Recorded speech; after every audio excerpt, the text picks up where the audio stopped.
the channel. So in this video I just wanted to make a quick video on how to launch your car on street tires. The reason being is I watch a lot of YouTube and I see a lot of guys with fast cars, and they don't run very good quarter miles because for some reason a lot of guys believe that you just tramp it, like you just stomp the pedal and hope for the best. But when you're in a case where you got a fairly strong car and you're running factory street tires on it, you're better off to ease the throttle. Now, it takes a lot of practice, for sure. In this video, I didn't do a great job. This wasn't actually a good day to do this video anyway. It's quite hot. So, I only got like 2 good runs, and they weren't, the car is quite a bit slower today than what it normally would be in better temperatures. But it kind of gets the point across that if you don't have drag radials or whatever, if you don't have traction, you're a lot better, you'll run a lot faster if you practice with the car and learn how much throttle the car will take before it breaks the tires loose. Ideally, what you want to be is right on the verge of breaking the tires loose. Now, I haven't practiced much with this car, so I'm not really into the quarter mile thing anymore. The only reason I'm even doing any quarter mile runs and stuff nowadays is for the channel. But like about 20 years ago, we used to do a lot of street racing, and for a long while I had I run on street tires, and they weren't very good ones either. But back then the car's actually been on the channel. It's that black 94 Z28 with the F1 package on it. That used to be mine. Anyway, I practiced a lot with that car, and I could get the car to run 13 flat. You couldn't, if you went wide open throttle, it would just smoke the tires through first and second. But I learned how, through practice, I learned how to have the car right on the ragged edge of breaking the tires loose, and it made the car run pretty good. I'll try to make this story short. Right around that time, I believe, now don't take my word on this because my memory's not that good, but I think B.F. Goodrich come out with the first drag radial around that time, or shortly before that time.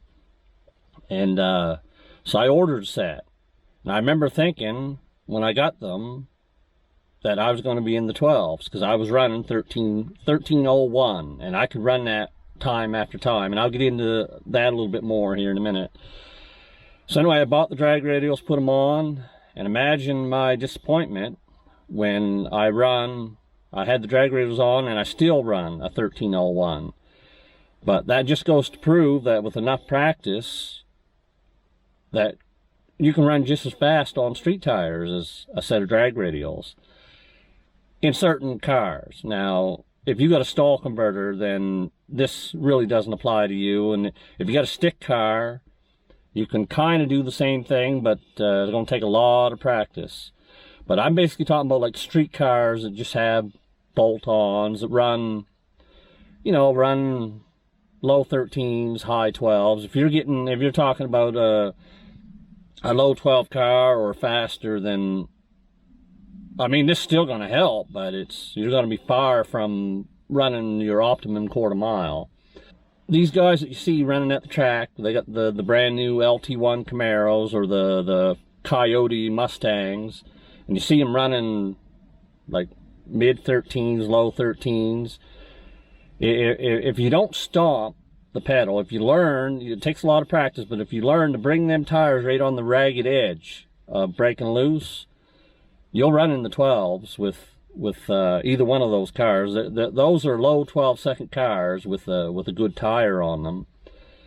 But even with street tires, you can run pretty close. I mean, they do make quite a bit of torque, so it's going to take a lot of practice. Or at least the LT1s do. The 5-liter might be a little easier. And I'm also talking about automatics here. Like I said, with the stick, with a stick car, you can still apply this to a stick car. It's just going to take a lot more practice. But anyway, back to the 4th generation Camaros.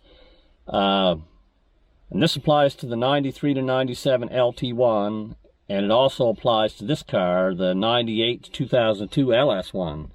Temperature. These cars are very sensitive to temperature. And what I found when I had the LT1, the 94 with the LT1, two of the things I did to make the car more consistent when it comes to the temperature, I installed a manual fan switch, which used to be made by SLP Engineering, but they quit making them quite a long time ago, and I've looked for them, and I can't find any available anywhere now. But I had a manual fan switch, and I did the little trick you'll see in the video here. In the video, I show you where I turn the heater up full blast, even in the summertime. I know it's uncomfortable, but if you want to run as fast as you can with your car, you got to keep them temperatures down. The optimum temperature with this car, I'm not real sure, because like I said, I've not really paid a lot of attention, but it definitely runs better between 190 and 195. Now the LT1 car, I had, with the manual fan switch and turning the heater on, I was able to keep that car between 178, this is just from memory, between 178 and 185, and that's when it run its best. Now, if the temperature got up above 195, the car runs slower. These cars are just very sensitive to temperature, and you want to keep that temperature down. So my suggestion to anyone with really any modern fuel injected car, like the fourth gens and even the fifth and sixth gens, really, to some point, if I was big into racing, that's what I'd be doing if I had like a third, fourth, fifth, or sixth gen Camaro. If I was doing a lot of racing, I'd want a manual fan switch. And for the LT1 fourth gens, 160 degree thermostat. The 98 to 2002 LS1's 160 degree thermostat. And now for the LS3 and the LT1 and the newer, the 5th and 6th gens, I'm not real sure. I think probably 180 is a little better.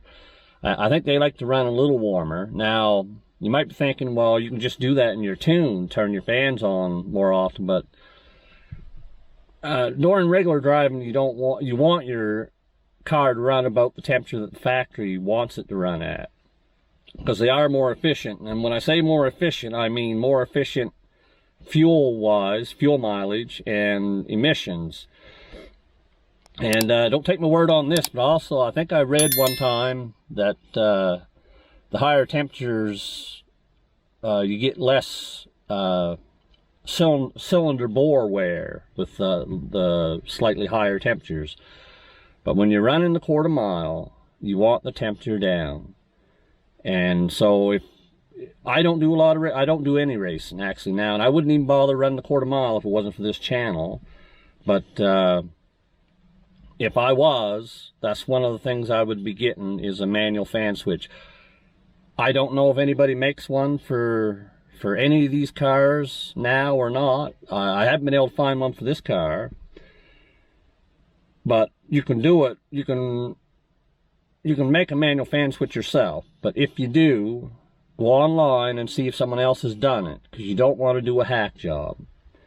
But like I said, if you do a lot of drag racing, whether it be street racing or at the track, you want to keep the temperatures down, even on the new cars. Probably not quite as low on the newer cars, but on the 97 to 2002, if you can keep temperatures at 185 or less, the car will run better. And you can do that with a manual fan switch and also doing the little heater trick.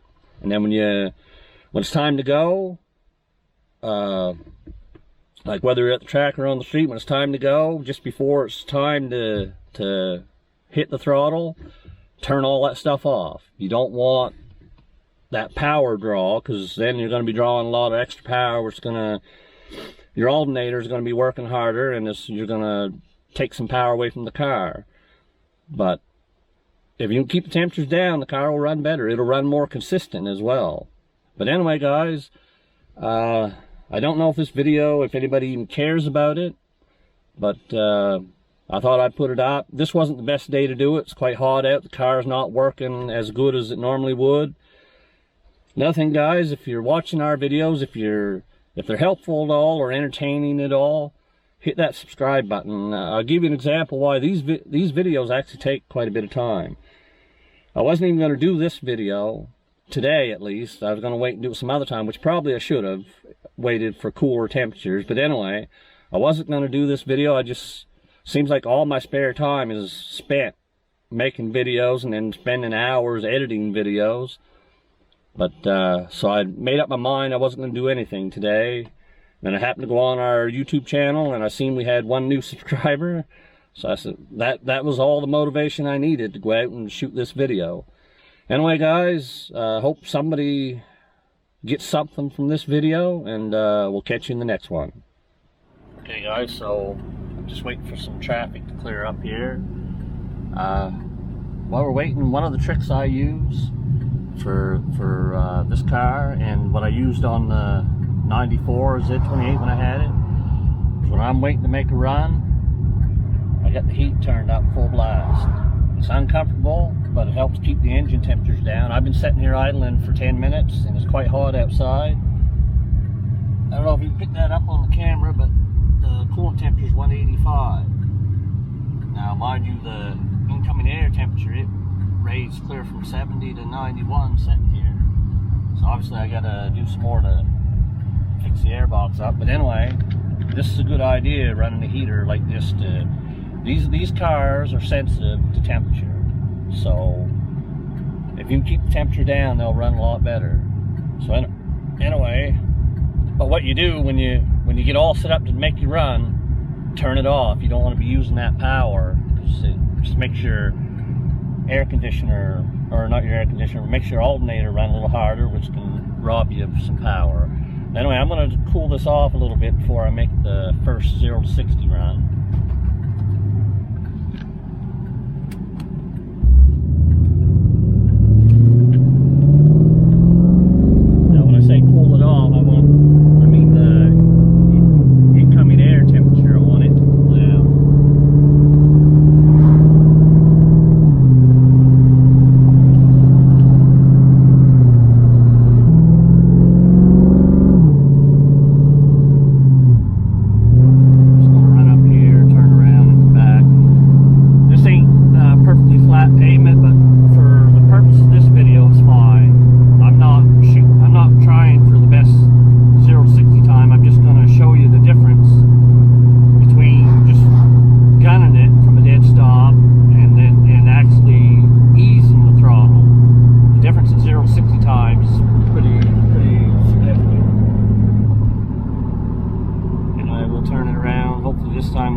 First run, I'm just going to gun it.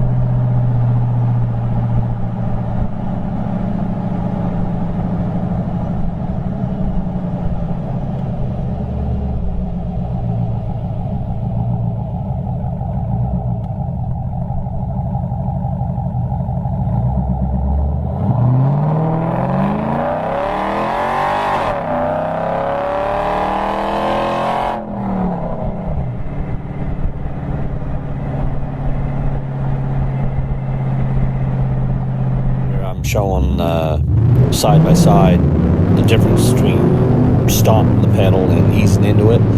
Keep in mind that I haven't practiced with this car, so I could actually do the easing in part and do it faster and still maintain traction with enough practice. Hey guys, this video went way longer than I anticipated, but anyway, thanks for watching and we'll catch you in the next one.